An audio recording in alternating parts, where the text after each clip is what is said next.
जो करार देवाने तुम्हास आज्ञेने दिला आहे तो ते आहे त्याचे हे रक्त आहे. आणि पुढचं, आणि तसेच मंडपावर आणि सेवेच्या सर्व पात्रांवर रक्त शिंपडले. आता लक्षपूर्वक ऐका, जे प्रायश्चित्ताचं जे रक्त होतं, जे गोखराचं जे रक्त होतं, तर सगळ्या लोकांनी एकत्र मंदिरात यायचं, आपल्या पापाची क्षमा मागायची, पश्चाताप करायचं आणि आपल्या पापाचं प्रायश्चित्त म्हणून कोकरू द्यायचा, मेंढरू द्यायचा आणि त्याचं रक्त घेऊन बायबलमध्ये दिले कराराच्या कोशावर शिंपडतात. आणि जे जे पात्र आहे, सर्व सेवेचे पात्र त्याच्यावर हे पापाचं प्रायश्चित्त, पापाचं प्रायश्चित्त ते रक्त.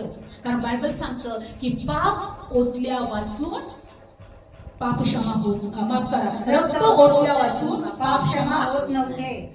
रक्त ओतल्या वाचून पाप क्षमा होत. कारण रक्तामध्ये जीवन आहे. रक्तामध्ये काय आहे? जीवन आहे. रक्तामध्ये जीवन आहे आणि म्हणून त्या सैतानाला रक्तच द्यायची गरज होती.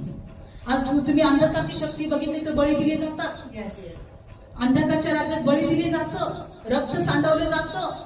तिथं बकऱ्याचं रक्त देतात, कोणी कोंबड्याचं देतात, कोणी बकऱ्याचं देतात, कोणी कशाचं रक्त देतात की नाही.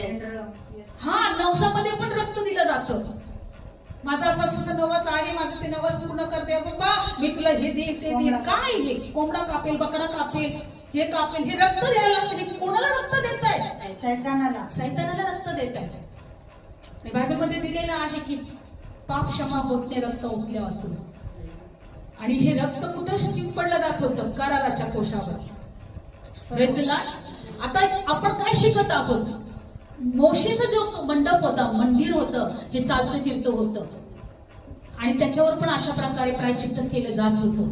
नंतर शलमोनाचं मंदिर आला आणि तो शलमोनाचं मंदिर येशू ख्रिस्त येईपर्यंत तो मंदिर होता, पण रोमी सरकाराने ते मंदिर उद्ध्वस्त केलं. काय झालं? उद्ध्वस्त केलं. आणि बायबल सांगतं की प्रभू येशू ख्रिस्ताच्या नंतर बायबल सांगतं की आमचं शरीर हे देवाचं पवित्र स्थान आहे. Praise the Lord. आता पवित्र स्थान काय आहे? आमचं शरीर. विश्वासणाऱ्यांचं शरीर देवाचं मंदिर आहे. आणि आता जे मंदिर आहे ते आपलं शरीर आहे. आणि दुसरं चौथं मंदिर कुठे आहे? स्वर्गामध्ये. कुठे आहे? स्वर्गामध्ये. आणि म्हणून बायबल सांगतं का येशू ख्रिस्त जेव्हा वधस्तंभावर गेला, येशूने जेव्हा रक्त सांडलं, त्याचं रक्त घेऊन तो स्वर्गात गेला. आणि स्वर्गामध्ये काय होतं? कराराचा कोश.